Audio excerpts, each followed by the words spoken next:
ഒരു ലൈംഗിക കുറ്റവാളിയായ ജെഫ്രി എപ്സ്റ്റീനാണ് ഇപ്പോൾ ലോകത്തിൻ്റെ ചർച്ച. ഒരു കുറ്റവാളി എന്നതിനപ്പുറം ഈ നമ്മൾ സിനിമകളിലും മറ്റും പറയുന്ന ഇലുമിനാറ്റി എന്ന ആൾ ഈ ജെഫ്രി എപ്സ്റ്റീൻ ആണോ എന്ന രീതിയിലാണ് ചർച്ചകൾ മുന്നോട്ട് പോകുന്നത്. ഈ സംഭവമാണ് ഇത്തവണ ബോണസ് കണ്ടന്റ് ചർച്ച ചെയ്യുന്നത്. ട്രംപുമായിട്ടുള്ള ബന്ധം സൂചിപ്പിക്കുന്ന സാഹചര്യത്തിൽ തന്നെയാണ് ട്രംപിൻ്റെ സെക്രട്ടറി ആയിരുന്നിട്ടുള്ള സ്റ്റീവ് ബാരനുമായിട്ടുള്ള ബന്ധം. അതായത് ട്രംപ് എത്രമാത്രം അവരുടെ മരണശേഷം ഒരു 6 മാസം കഴിഞ്ഞിട്ടാണ് ഈ പുസ്തകം വരുന്നത്, നോബഡീസ് ഗേൾ വരുന്നത്. ഈ നോബഡീസ് ഗേളിനകത്ത് പറയുന്നത് അവർക്ക് മാത്രം നേരിട്ട അനുഭവങ്ങളെക്കുറിച്ച്, പീഡനങ്ങളെക്കുറിച്ചൊക്കെയാണ് പറയുന്നത്. അതിൽ ഈ പറഞ്ഞ സ്റ്റീവ് ബാരൻ്റെ പേര് വരുന്നു, ബിൽ ഗേറ്റ്സിൻ്റെ പേര് വരുന്നു. ഇങ്ങനെ നമ്മൾ ശ്രദ്ധിച്ചാൽ ഒരുപക്ഷെ ലോകത്തെ നിയന്ത്രിച്ചുകൊണ്ടിരിക്കുന്നതായിട്ടുള്ളതോ അല്ലെങ്കിൽ ലോകത്തിൻ്റെ തലപ്പത്തിരുന്ന് കാര്യങ്ങൾ തീരുമാനിച്ചിരുന്ന ആളുകളുമായി ബന്ധപ്പെട്ട് വലിയ രീതിയിലുള്ള ഗൂഢാലോചന സിദ്ധാന്തങ്ങൾ വരുന്ന ഒരു സംഭവമാണ്. ഇയാൾ മരിച്ചില്ല എന്ന് പോലും ചില സിദ്ധാന്തങ്ങളുണ്ട്. അപ്പോൾ ഈ പനാമ ഫയൽ പുറത്തു വന്നപ്പോൾ നമ്മൾ എന്ത് ചെയ്ത് ഈ അമിതാഭ് ബച്ചനെ പിടിച്ച് GSTയുടെ അംബാസിഡറാക്കി.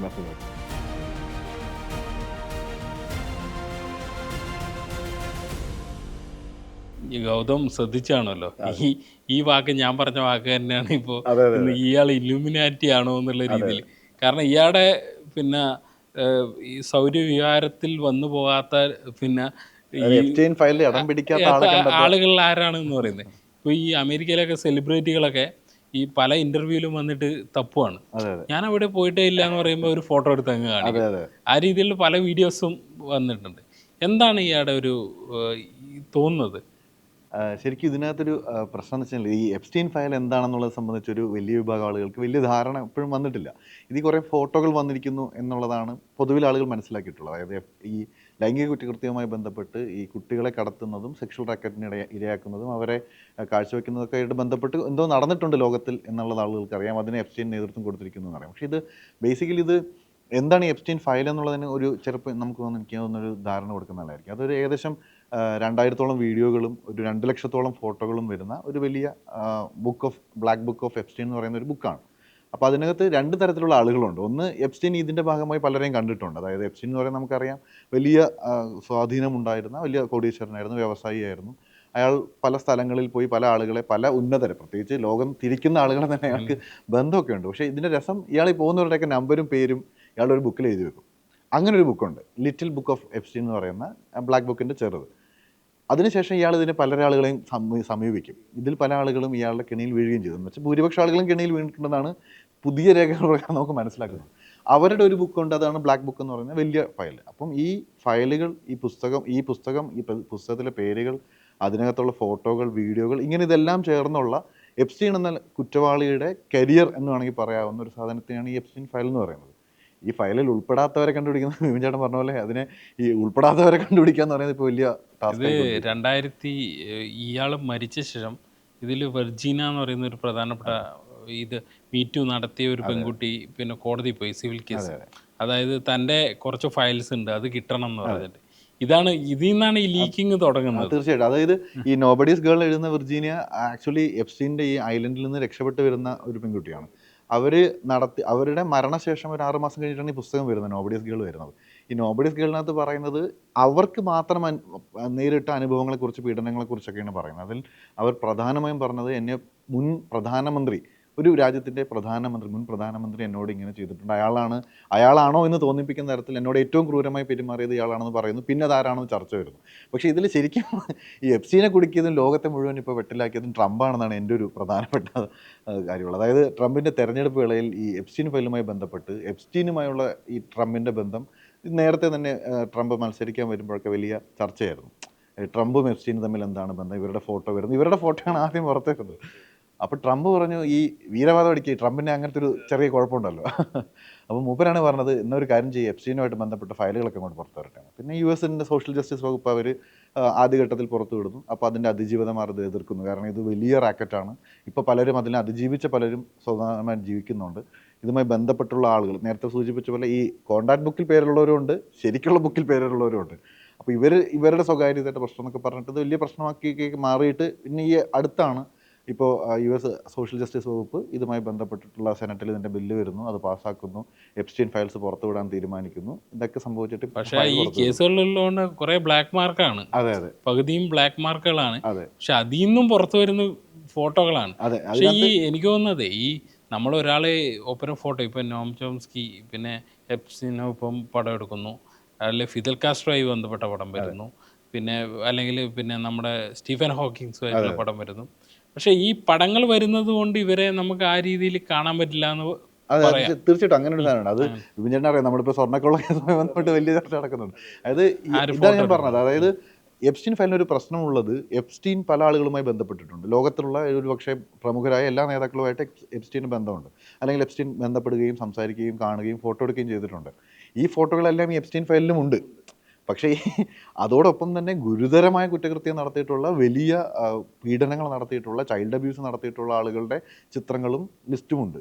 അപ്പോൾ ഈ എപ്സ്റ്റീൻ ഫയലിൽ പേരുണ്ട് എന്നതുകൊണ്ട് മാത്രം ഒരാളെ നമുക്ക് അയാൾ മോശക്കാരനാണെന്നോ അയാൾ കുറ്റക്കാരനാണെന്നോ പറയാൻ പറ്റില്ല. കാരണം BBC റിപ്പോർട്ടുകൾ എടുത്ത് നോക്കിയാൽ നമുക്ക് മനസ്സിലാവും, BBC ഇവരെല്ലാവരെയും കാണാൻ ശ്രമിക്കുന്നുണ്ട്, ഇവരോടൊക്കെ പ്രതികരണം തേടാൻ ശ്രമിക്കുന്നുണ്ട്. അപ്പോൾ അവർ പറയുന്നത് പേരുണ്ട്, ഞാൻ കണ്ടിട്ടുണ്ട്, ഞാൻ വിളിച്ചിട്ടുണ്ട്, ഞാൻ വിളിച്ചത് ഇതിനാണ്, എനിക്ക് ഐലൻഡിലേക്ക് ഒരു യാത്ര പോകണമായിരുന്നു, എനിക്ക് ഇന്ന സ്ഥലത്തൊരു കൂടിക്കാഴ്ച വേണമായിരുന്നു, എനിക്ക് ഇന്ന സ്ഥലത്തേക്ക് പോകാൻ ഇവരുടെ ഈ ടൂർസ് ആൻഡ് ട്രാവൽസ് ഓപ്പറേറ്റേഴ്സ് വഴി നമുക്ക് അതിനുള്ള ടിക്കറ്റ് കിട്ടുമെന്ന് അറിയാനായിരുന്നു, ഞാൻ ബിസിനസ് ആവശ്യത്തിന് വിളിച്ചു എന്നൊക്കെയുള്ള വിവിധ തരം ന്യായീകരണങ്ങളുണ്ട്. അപ്പോൾ ഇതിനകത്ത് വിപിൻ ചേട്ടൻ സൂചിപ്പിച്ച പോലെ ഫോട്ടോ ഉണ്ട്, അതുകൊണ്ട് ഇയാൾ കുറ്റക്കാരനാണ് എന്ന് പറയുന്നതിന് അതൊരു പ്രശ്നമുണ്ട്. അത് നമ്മൾ ഈ സ്വർണ്ണക്കൊള്ള കേസ് ഇയാൾ ഗുരുതരമായ കുറ്റങ്ങൾ ചെയ്തിട്ടുണ്ടെന്നുള്ളതാണ് ഈ കുട്ടികളെ. ഇപ്പോൾ the nation is black mailing നേട്ടം പറഞ്ഞൊരു ബുക്കുണ്ട് ഇയാളെ ഇതിനെക്കുറിച്ച്. അപ്പോൾ അതിൽ പറയുന്നത് വിചാരിച്ചാൽ ഏതാണ്ട് ഒരു പിന്നെ അമേരിക്കൻ പിന്നെ ഭൂഖണ്ഡങ്ങളിലെ ഏതാണ്ട് എല്ലാ രാഷ്ട്ര തലവന്മാരുമായിട്ട് ഇയാൾക്ക് ബന്ധമുണ്ട്, യൂറോപ്പിൽ ബന്ധമുണ്ട്.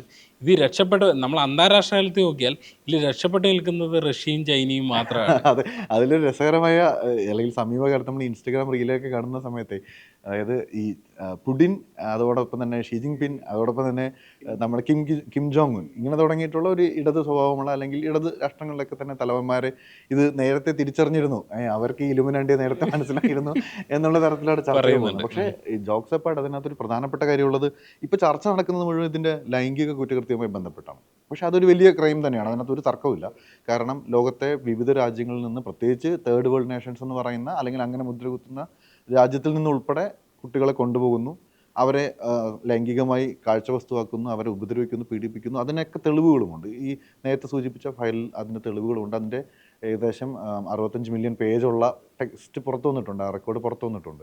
പക്ഷേ ഈ ചർച്ചകൾ മുഴുവൻ ഈ ലൈംഗിക കുറ്റകൃത്യവുമായി ബന്ധപ്പെട്ട് പോകുമ്പോൾ ആക്ച്വലി അതിനകത്ത് ഏറ്റവും പ്രധാനപ്പെട്ട ചില കാര്യങ്ങൾ അല്ലെങ്കിൽ മേഖലകൾ നമ്മൾ ടച്ച് ചെയ്യാതെ പോകുന്നുണ്ട് പലപ്പോഴും. ഈ സോഷ്യൽ മീഡിയ ചർച്ചകളിൽ എനിക്ക് അങ്ങനെ ഒരു പ്രശ്നം തോന്നി. കാരണം ഇപ്പം ട്രംപുമായിട്ടുള്ള ബന്ധം സൂചിപ്പിക്കുന്ന സാഹചര്യത്തിൽ തന്നെയാണ് ട്രംപിൻ്റെ സെക്രട്ടറി ആയിരുന്നിട്ടുള്ള സ്റ്റീവ് ബാരനുമായിട്ടുള്ള ബന്ധത്തിൽ വരുന്നത്. അതായത് ട്രംപ് എത്രമാത്രം എപ്സ്റ്റീനുമായി ബന്ധപ്പെട്ടിട്ടുണ്ടോ അതിനേക്കാൾ കൂടുതൽ തവണ സ്റ്റീവ് ബാരനും ട്രംപിന്റെ കാലഘട്ടത്തിൽ വൈറ്റ് ഹൗസ് നിയന്ത്രിച്ചിരുന്ന സ്റ്റീവ് ബാരൻ. അതെ.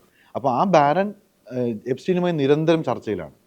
തുടർന്ന് ട്രംപിൻ്റെ എവല്യൂഷൻ നമ്മൾ കാണുന്നുണ്ട്. ട്രംപ് ഒരു ലോക പോലീസിൻ്റെ നേതാവായി മാറുന്ന ഒരു എവല്യൂഷൻ പീരീഡ് ഉണ്ട്. ഈ പീരീഡിലൊക്കെ തന്നെ എപ്സ്റ്റീൻ്റെ കൃത്യമായ സാന്നിധ്യം കാണാം ഇതിൽ. പിന്നെ വേറൊരു സംഭവം എന്ന് പറഞ്ഞാൽ നമ്മൾ ഇന്ത്യൻ കോണ്ടക്സ്റ്റിലേക്ക് വന്നാൽ അതിപ്പോൾ പിന്നെ പാർലമെൻറ്റിലടക്കം ഉന്നയിക്കരുത് എന്ന് പറയുന്നത്, ആ കേസ് എന്തിനും ഉന്നയിക്കുന്നത് എന്നുള്ള ചോദ്യം. പിന്നെ ഇന്ത്യൻ വിദേശകാര്യ മന്ത്രാലയം എപ്സ്റ്റീൻ ഫയൽ മോദിയുടെ പേരുണ്ട് ഒരു പ്രത്യേക സ്ഥാനത്ത് പറയുമ്പോൾ അത് അട്ടർ നോൺസെൻസ് എന്ന് പറഞ്ഞിട്ട് തള്ളിക്കളയുക ചെയ്തത്. പക്ഷേ ഇതിലൊരു പ്രശ്നം, അങ്ങനെ തള്ളിക്കളയാൻ പറ്റുമോ എന്നുള്ള ചോദ്യമാണ്. ഇപ്പോൾ ഇതിലിപ്പോൾ എത്ര പറയണ്ടെന്ന് പറഞ്ഞാലും ഏതാ ഞാൻ പറഞ്ഞത്, ഇതിനകത്ത് ചർച്ച നടക്കുന്നത് മോദി ഇസ്രായേലിൽ പോയി അവിടെ ഡാൻസ് കളിച്ചു. മോദിക്ക് ഡാൻസ് കളിക്കാൻ പറ്റുമോ, അല്ലെങ്കിൽ അതിൻ്റെ മറ്റ് ഈ പറഞ്ഞ സെക്ഷുവൽ ടൈപ്പ് ഓഫ് അല്ലെങ്കിൽ അതിൻ്റെ ലൈംഗിക ചുവയുള്ള ജോക്സും അത് മാത്രമാണ് നടന്നുകൊണ്ടിരിക്കുന്നത്. പക്ഷേ അതിനപ്പുറത്തേക്ക് നമ്മൾ ശ്രദ്ധിച്ചാൽ ഇന്ത്യയുടെ അല്ലെങ്കിൽ മോദി വന്നതിന് ശേഷം 2017 ശേഷമുള്ള കാലഘട്ടത്തിലെ മെസ്സേജുകളാണ് ഈ പറയുന്നത്. ഇതിനകത്ത് അനിൽ അംബാനിയും എപ്സ്റ്റീനും തമ്മിലുള്ള ചർച്ച നടക്കുന്നു. 2017 മാർച്ചിലാണ് ഈ പിന്നെ മെസ്സേജ് അയക്കുന്നത് ആദ്യമായിട്ട് അനിൽ അംബാനി.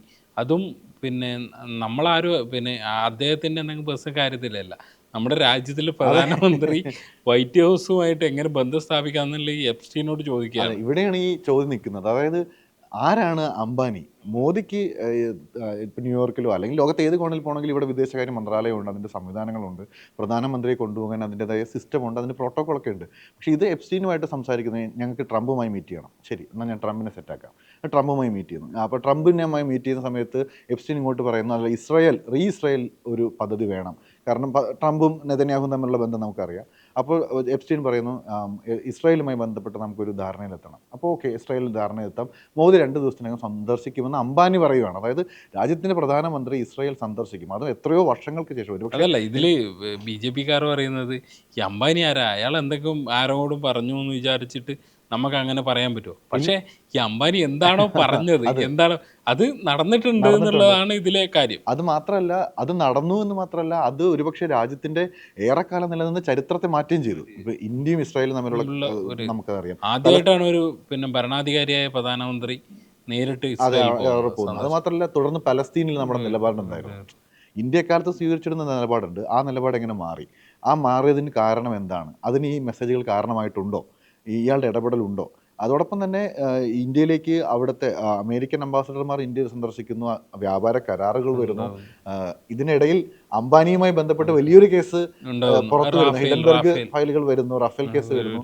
ഈ ഹിഡൻബർഗ് ഫയലൊക്കെ വരുന്ന സമയത്ത് വലിയ ചർച്ചകൾ പാർലമെന്റിൽ ഉയരുന്നുണ്ട്. പക്ഷെ അതൊന്നും ഇപ്പം നമ്മൾ വരുന്ന ഈ ഫയൽ വായിച്ചു നോക്കുമ്പോൾ, അല്ലെങ്കിൽ ഈ ഫയലിന്റെ വിവരം വായിച്ചു നോക്കുമ്പോൾ, ഇതിൽ എന്തോ ഒരു കാര്യമില്ലേ, പസിൽസ് ഒപ്പിക്കുന്ന പോലെ ചില കാര്യങ്ങൾ കിട്ടും. അതാണ് ഇതിലെ ഒരു കാര്യം. പിന്നെ ഇതിൽ പറയുന്നത് വിചാരിച്ചാൽ ഈ അംബാനിയുടെ ബന്ധം മാത്രമല്ല, ഇതിൽ BJP-ക്കാർ പ്രധാനമായും ഉന്നയിക്കുന്നത്, ഇതിൽ നമ്മൾ ഈ ഡാൻസ് കളിച്ചു, അതായത് ഇസ്രായേലിൽ പോയി ഡാൻസ് കളിച്ചു, അത് ട്രംപിന് അനുകൂലമായി എൻ്റെ പ്ലാൻ വർക്കായി എന്നുള്ള ഒരു മെസ്സേജാണ് അയക്കുന്നത്. അത് ഖത്തറിലുള്ള ജാബർ എന്ന് പറയുന്ന ഒരാൾക്ക് അയച്ച മെസ്സേജാണെന്ന് പറയുന്നത്. ആരാ ജാബർ എന്നൊക്കെയാണ് ചോദിക്കുന്നത്. പക്ഷേ ഇതിൽ അതാ ഞാൻ പറഞ്ഞ, അതിൽ നമ്മൾ ചർച്ച ചെയ്ത് പോകുമ്പം ഇപ്പോൾ നമുക്ക് പരിചയമില്ലാത്ത കുറേ പേരുകൾ അല്ലെങ്കിൽ കുറേ ആളുകൾ ഈ ലോകക്രമം തിരിക്കുന്നതിൻ്റെ ഏതൊക്കെയോ കോണിലിരുന്ന് ഇതിനകത്ത് ഇടപെടുന്നുണ്ട് എന്ന് തോന്നിപ്പിക്കുന്ന തരത്തിലാണ് എപ്സ്റ്റീൻ ഫയലിൻ്റെ കിടപ്പ്, അല്ലെങ്കിൽ അതിൽ മെസ്സേജുകൾ കിടക്കുന്നത്. ഇപ്പം വിപിൻ സൂചിപ്പിച്ച പോലെ ജാബർ ആരാണ്? അപ്പം അപ്പുറത്ത് ഇറാനും അമേരിക്കയും തമ്മിലുള്ള ബന്ധവുമായി ബന്ധപ്പെട്ട്, ഇറാനും ഇറാഖും തമ്മിലുള്ള യുദ്ധവുമായി ബന്ധപ്പെട്ട്, അതിനപ്പുറത്തേക്ക് യുക്രൈനും റഷ്യയുമായുള്ള പ്രശ്നം. ഈ യുക്രൈനും റഷ്യയുമായുള്ള പ്രശ്നങ്ങൾക്കകത്താണ് നമ്മൾ നേരത്തെ സൂചിപ്പിച്ച പുടിൻ്റെ കാര്യമൊക്കെ പറയുന്നത്. അതായത് ലോകം നിയന്ത്രിക്കുന്നത് താനാണെന്ന് ട്രംപിന് സ്ഥാപിക്കണം. ഈ ലോകത്തിൻ്റെ ശക്തിയായി ട്രംപിനെ സ്ഥാപിക്കാനുള്ള ഇടപെടൽ, അതിൻ്റെ അടിസ്ഥാനപരമായ പണിയെടുത്തത് എപ്സ്റ്റീൻ ആണ് എന്ന് തോന്നിപ്പിക്കുന്ന തരത്തിലാണ് ഈ ഫയലുകൾ കിടക്കുന്നത്. പക്ഷേ അതിൽ ചർച്ച നടക്കുന്നില്ല. ചർച്ച നടക്കുന്നത് ഈ പറഞ്ഞ ലൈംഗിക കുറ്റം. അത് ഇമ്പോർട്ടൻ്റ് ആണ്. പക്ഷേ അതിൽ പ്രശ്നം എന്താണെന്ന് വെച്ച് കഴിഞ്ഞാൽ, ഈ ചർച്ചകളെ വിരാമം ഇടുമ്പോൾ കഴിഞ്ഞ ദിവസം ഈ കേസുമായി ബന്ധപ്പെട്ട് പേരിലുണ്ടായിരുന്ന അതിജീവിതമാർ രംഗത്ത് വരികയും അവർ അമേരിക്കൻ കോടതിയെ സമീപിച്ച് ഈ ഫയൽ പുറത്തുവിട്ടത് തന്നെ വലിയ കുറ്റമാണ്, ഇത് ഞങ്ങൾ അധിക്ഷേപിക്കാനാണ്, ഞങ്ങളുടെ സ്വകാര്യതയെ തകർക്കാനാണെന്ന് പറഞ്ഞ് അതിനെ തടയാൻ, സ്റ്റേ വാങ്ങാനുള്ളൊരു നീക്കം നടത്തുകയും അതുമായി ബന്ധപ്പെട്ടുള്ള നിയമ നടപടികൾ നടക്കുന്നുണ്ട്. ആ ചർച്ചകൾ ഒരുപക്ഷെ ഈ ഫയലുകൾ പിൻവലിച്ചാൽ ഈ ചർച്ച നിൽക്കുമോ? ഇല്ല, ഈ ചർച്ച നിൽക്കില്ല. പക്ഷേ ഈ ചർച്ച എങ്ങനെ മുന്നോട്ട് പോകും? അല്ലെങ്കിൽ ഈ ഡിസ്കഷൻ്റെ കോർ എന്തായിരിക്കും? ഈ ഡിസ്കഷൻ്റെ കോർ എപ്പോഴും ഈ സെക്ഷൽ അട്രോസിറ്റി ആയിരിക്കും. പക്ഷേ ശരിക്കും അതാണോ പ്രശ്നം? അതല്ല പ്രശ്നം. ഇയാൾ എന്തിനാണ് ഇതൊക്കെ ചെയ്തത്? What is the motive? ആർക്ക് വേണ്ടിയാണ് ചെയ്തത്? ഇതിൽ ഈ മുമ്പ് ഇതിൻ്റെ വലതുപക്ഷക്കാരായിട്ടുള്ള അമേരിക്കയിലെ മാധ്യമപ്രവർത്തകർ തന്നെ പറയുന്നത് വിചാരിച്ചാൽ, ഇയാളെ 2008 അറസ്റ്റ് ചെയ്യുന്നുണ്ട്. അറസ്റ്റ് ചെയ്തിട്ട് ഇയാളുടെ മേലിൽ ഒരു ഫെഡറൽ കുറ്റവും ചുമത്തുന്നില്ല. അന്ന് 2008 എന്ന് പറഞ്ഞാൽ ഈ ട്രംപൊന്നും അത്ര ചിത്രത്തിലേക്ക് വരാത്തൊരവസ്ഥയിൽ പോലും അന്ന് പോലും ഇയാൾക്കെതിരെ ഒരു ഫെഡറൽ കുറ്റവും ചുമത്താതെ ഇയാളെ കറക്ഷൻ ചെയ്തിട്ട് 12 മാസം കൊണ്ട് ജയിലിൽ പുറത്തു. അത് തന്നെ ഇയാളെ രക്ഷിക്കാനുള്ള ഒരു പരിപാടിയായിരുന്നു എന്നാണ്. ഇതിനകത്ത് ട്രംപ് മാത്രമാണോ കുറ്റക്കാരനെന്ന് വെച്ച് കഴിഞ്ഞാൽ അവിടെയും പ്രശ്നമുണ്ട്. അതായത് ക്ലിന്റന്റെ പേര് വരുന്നു, ബുഷിന്റെ പേര് വരുന്നു, ഇതിനപ്പുറത്തേക്ക് ആൻഡ്രൂ രാജകുമാറിന്റെ പേര് വരുന്നു, ഈ പറഞ്ഞ സ്റ്റീവ് ബാരന്റെ പേര് വരുന്നു, ബിൽ ഗേറ്റ്സിന്റെ പേര് വരുന്നു. ഇങ്ങനെ നമ്മൾ ശ്രദ്ധിച്ചാൽ ഒരുപക്ഷെ ലോകത്തെ നിയന്ത്രിച്ചുകൊണ്ടിരിക്കുന്നതായിട്ടുള്ളതോ അല്ലെങ്കിൽ ലോകത്തിന്റെ തലപ്പത്തിരുന്ന് കാര്യങ്ങൾ തീരുമാനിച്ചിരുന്ന ആളുകളുമായി ബന്ധപ്പെട്ട് ഇയാൾ ബന്ധപ്പെട്ടിരുന്നത് മാത്രമല്ല, ഈ ഒന്നാമത്തെ ബുക്കിൽ മാത്രമല്ല, ഇയാളുടെ രണ്ടാമത്തെ ബുക്കിലും ഇവരുടെ പേരുണ്ട്. ഇതിൽ ഗുരുതരമായ പ്രശ്നങ്ങളുണ്ട്. ഇപ്പോൾ നോം ചോസ്കിയുടെ കാര്യം നമുക്ക് പറയാം. ഇപ്പോൾ അയാൾക്ക് ചിലപ്പോൾ നമ്മൾ അതിൽ ഒരു കാര്യം ചിന്തിക്കേണ്ടത്, അവിടെ അൾട്രാ ലെഫ്റ്റോ ലിബറലോ പിന്നെ വേറെ ഒരു തരത്തിലുള്ള വ്യത്യാസമില്ലാതെ US-ൻ്റെ സൈദ്ധാന്തികമായിട്ടുള്ള രാഷ്ട്രീയമായിട്ടുള്ള എല്ലാ വിഭാഗവുമായിട്ട് ഇയാൾക്ക് ബന്ധമുണ്ട് എന്നുള്ളതാണ്. ആ ഒരു അക്സെപ്റ്റൻസ്, ആ ഒരു ഗ്ലോബൽ അക്സെപ്റ്റൻസ് ഇയാൾ ശരിക്കും മുതലെടുത്തുന്നാണ് നമുക്ക് വിചാരിക്കുന്നത്. കാരണം അയാൾക്ക് അറിയാമല്ലോ, നേരത്തെ വിപിൻ ചേട്ടൻ ആ കേസിൻ്റെ കാര്യം സൂചിപ്പിച്ചുകൊണ്ട് ഞാൻ അതിലൊരു കാര്യം കൂടെ പറയാം. അതായത് ഈ 2008 ഇയാൾ അറസ്റ്റിലാവുന്നു, 19 മാസം ജയിൽവാസം വരുന്നു, അതിനുശേഷം പുറത്ത് വരുന്നു. പിന്നെ 2019 ഇയാൾ വീണ്ടും അറസ്റ്റിലാവുന്നത്. പക്ഷേ ഇയാൾ 2019 അറസ്റ്റിലായി മാസങ്ങൾക്കുള്ളിൽ ജയിലിൽ കിടക്കുന്ന ഇയാൾ മരിക്കുന്നു. അപ്പോൾ ഇയാളുടെ മരണം എങ്ങനെ സംഭവിച്ചു അത് ഭയങ്കര മിസ്റ്ററിയാണ്. അത് ഭയങ്കര വലിയ രീതിയിലുള്ള ഗൂഢാലോചന സിദ്ധാന്തങ്ങൾ വരുന്ന ഒരു സംഭവമാണ്. ഇയാൾ മരിച്ചില്ല എന്ന് പോലും ചില സിദ്ധാന്തങ്ങളുണ്ട്. ഒന്നാമത് ഇതിൽ പറയുന്ന ഒരു 3 പോയിന്റ് വിചാരിച്ചാൽ, ഒന്ന് ഈ ജയിലിൽ പിന്നെ അങ്ങനെ ആർക്കും കടക്കാൻ പറ്റില്ല. പക്ഷെ അന്ന് അവിടുത്തെ CCTVകൾ പ്രവർത്തിച്ചില്ല. പിന്നെ സെക്യൂരിറ്റി ഉറങ്ങിപ്പോയി. എന്നിട്ട് പിന്നീട് ഈ FBI അന്വേഷണം നടത്തുന്നുണ്ട്. അപ്പോൾ ഈ അടുത്ത് പിന്നെ അതുമായിട്ട് ബന്ധപ്പെട്ട് ഈ FBIയുടെ ഇപ്പോഴത്തെ ട്രംപ് നിയമിച്ച ഇന്ത്യൻ വംശജനായ കാഷ് പട്ടേൽ പിന്നെ സെനറ്റിന് മുമ്പിൽ വന്നു. അപ്പോൾ സെനറ്റ് ചോദിച്ചു ഇയാൾ എങ്ങനെയാണ് മരിച്ചത്. അപ്പോൾ ഇയാൾ പറഞ്ഞു FBI അതിൽ ചില ലൂപ്പ് ഹോൾസ് കാണുന്നുണ്ട്, പക്ഷേ മരണം ആത്മഹത്യയാണ്. അതെ, ഇത് ഇത് ഈ ബ്ലൂംബർഗ് ന്യൂസിൻ്റെ ഇടയ്ക്ക് ഒരു റിപ്പോർട്ട് പുറത്തുണ്ടായിരുന്നു ഈ മരണം നടന്നതിന് ശേഷം. അപ്പോൾ ആ റിപ്പോർട്ടിൽ ആദ്യം അവർ പറഞ്ഞത് ഇതൊരു സൂയിസൈഡ് അല്ല എന്നാണ്. അതായത് എപ്സ്റ്റീൻ സൂയിസൈഡ് ചെയ്തു എന്നതാണ് ഇപ്പോൾ പൊതുവിൽ പരക്കെ വിശ്വസിക്കപ്പെടുന്ന, ഇയാൾ അവിടെ വെച്ച് ആത്മഹത്യയായിരുന്നു എന്നുള്ളതാണ് പരക്കെ വിശ്വസിക്കപ്പെടുന്ന ഒരു കഥ. പക്ഷേ ബ്ലൂംബർഗ് ഇതിൻ്റെ റിപ്പോർട്ട് ആദ്യം ചെയ്യുന്ന സമയത്ത് അവർ കൃത്യമായി പറഞ്ഞു വെക്കുന്നു, ഇത് ഇങ്ങനെ ഈ ഡെത്ത് സൂയിസൈഡ് അല്ല, ഇതിനകത്തൊരു പ്രശ്നമുണ്ട്, ഇയാൾ കൊല്ലപ്പെട്ടതാകാൻ സാധ്യതയുണ്ട് എന്നൊരു സാധ്യത ബ്ലൂംബർഗ് ന്യൂസ് പുറത്തു വിടുന്നു. പക്ഷേ പിന്നീട് ഇത് വാർത്തയായി വിവാദമാകുന്ന സമയത്താണ് US-ൻ്റെ സെനറ്റ് ഇതുമായി ബന്ധപ്പെട്ടത് അന്വേഷിക്കാൻ, ഇതുമായി ബന്ധപ്പെട്ട് പരിശോധന നടത്താൻ ഒരു സംഘത്തെ തീരുമാനിക്കുന്നു. ആ സംഘമാണ് പിന്നീട് ഈ പറയുന്ന പോലെ ഇങ്ങനെ സൂയിസൈഡ് ചെയ്തത് തന്നെയാണ്, അയാൾ മനോവിഷമത്തിൽ സൂയിസൈഡ് ചെയ്തതാകാം, ഇത്രയും ചെയ്ത ഒരാൾ മനോവിഷമത്തിൽ സൂയിസൈഡ് ചെയ്യുന്നതൊക്കെയാണ് അവരുടെ കഥ പറയുന്നത്. പക്ഷേ ആ മരണം ദുരൂഹമായി നിൽക്കുന്നത് ഈ പറയുന്ന ആരോപണങ്ങളൊക്കെ സാധൂകരിക്കുന്ന മറ്റൊരു ചോദ്യമായാണ് നമുക്ക് വിലയിരുത്താൻ പറ്റും. ഇത് മൊത്തം ഈ റെഡിറ്റിലൊക്കെ നോക്കിയാലേ ഫുൾ കോൺസ്പിറൻസി തിയറി ഉണ്ട്. അതായത് ഇയാളുടെ ചെവി ഒരു പ്രത്യേക ഷേപ്പിലാണ്, പക്ഷേ ഈ മരിച്ചു കിടന്ന ബോഡിക്ക് ചെവി വേറെയാണ്, ഇയാൾ ഡൂപ്പ് ചെയ്താണ് എന്നൊക്കെ പറഞ്ഞിട്ട് ഇയാൾ എവിടെയോ ലോകത്തെവിടെയോ ജീവിച്ചിരിപ്പുണ്ട്. അങ്ങനെയൊക്കെയാണല്ലോ ഇതിലെ ഇത് വരുന്നത്.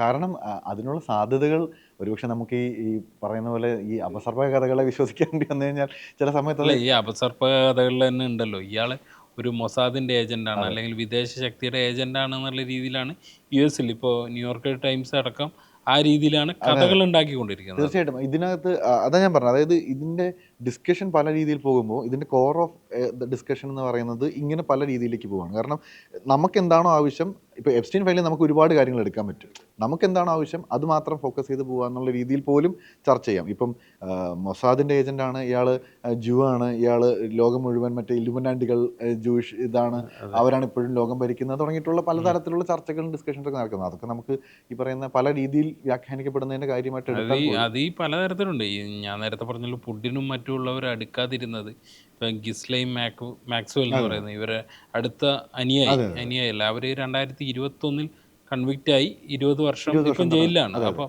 ഇവരുടെ അച്ഛൻ റോബർട്ട് മാക്സ്വെൽ ബ്രിട്ടനിലെ വലിയ ഒരു മാധ്യമ മുതലാളിയായിരുന്നു. പക്ഷെ പുള്ളിക്ക് അക്കാലം തൊട്ട് KGB ബന്ധമുണ്ട് എന്നുള്ള ഇത് വെക്കുന്നത്, അയാളുടെ മരണം പോലും ദുരൂഹമായിരുന്നു. അപ്പോൾ ഇയാൾ ഈ സ്ത്രീ പിന്നീട് US-ൽ വരികയും ഇയാളുമായി എപ്സ്റ്റീനുമായിട്ട് ബന്ധം സ്ഥാപിക്കുകയൊക്കെ ചെയ്തത്. അപ്പോൾ ഇവരെ ഒരു പിന്നെ Russian US British double agent എന്നുള്ള രീതിയിലൊക്കെയാണ് അവതരിപ്പിക്കുന്നത്. ഇതൊക്കെ കഥകളാണ്. ഈ എപ്സ്റ്റീൻ ഫയലിനെ തുടർന്ന് അമേരിക്കയിൽ ഏതുകൊണ്ട് ഓരോ ദിവസവും എന്നുള്ള രീതിയിൽ ചില ബുക്കുകൾ ഇറങ്ങുകയാണ്. ഈ ബുക്കുകളൊക്കെ ഒരു നോവൽ പോലെ ആളുകൾ ഇതാക്കുകയും, അതുകൊണ്ട് നമ്മുടെ നാട്ടിൽ തന്നെ ഈ കുട്ടികളെ പോലെ എപ്സ്റ്റീൻ ഫയൽ എന്ന് പറയുമ്പോൾ അതിൻ്റെ ഒരു പോഡ്കാസ്റ്റോ അല്ലെങ്കിൽ ഒരു റീലൊക്കെ ചെയ്യും. അതിൽ ഏറ്റവും കോറായിട്ടുള്ള വളരെ കോൺട്രവേഴ്ഷ്യലായുള്ള കാര്യം മാത്രം എടുക്കും. നമ്മൾ ഈ പറയുന്ന ഈ ലോകക്രമത്തിൻ്റെ കാര്യം തന്നെയാണ്.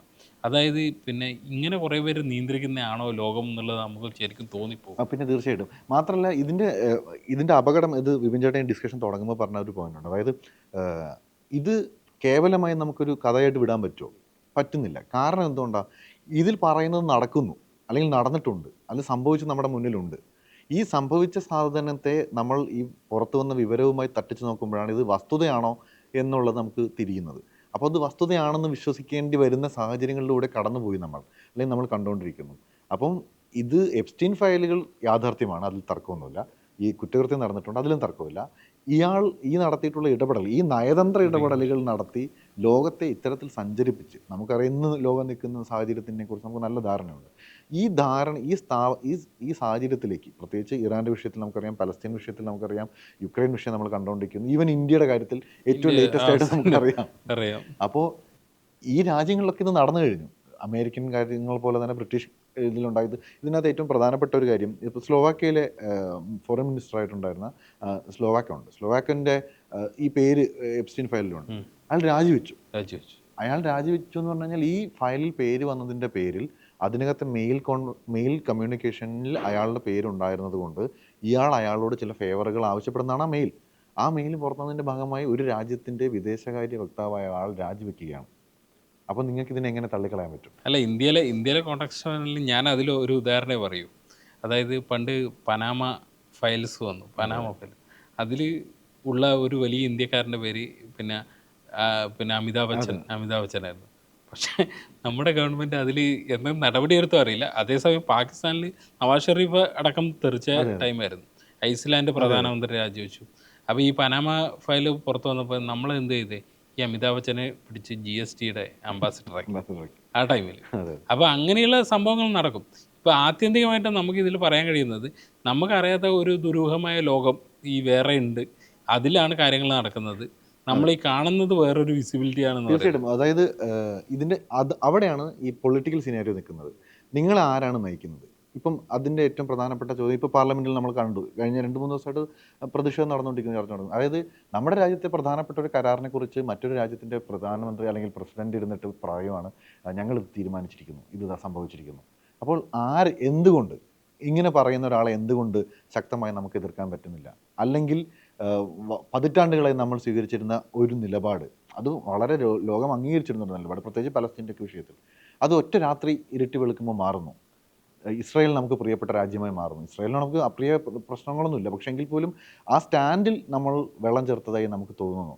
അതോടൊപ്പം തന്നെ മുൻപൊന്നുമില്ലാത്ത വിധം അന്താരാഷ്ട്ര നയബന്ധങ്ങൾ ശക്തിപ്പെടുന്നതായി നമുക്ക് തോന്നുകയും അതിൽ പലതും നടക്കുകയും ചെയ്യുന്നു. പക്ഷേ അതിൻ്റെ അടിസ്ഥാനം ഇതാണെന്ന് തോന്നിപ്പിക്കുന്ന തരത്തിൽ ഈ തെളിവുകൾ പുറത്തു വരുന്നു. അപ്പോൾ പൊളിറ്റിക്സ് ഈസ് ഡ്രിവൺ ബൈ ആര് എന്ന ചോദ്യം, സമ്മണിൻ്റെ ആ സമ്മൺ എപ്സ്റ്റീൻ ആണോ എന്നുള്ളതാണ് വലിയ ചർച്ച നടക്കുന്നത്. ഒരു പക്ഷേ എപ്സ്റ്റീൻ ആവാതിരിക്കട്ടെ നമുക്ക് പ്രതീക്ഷിക്കാം.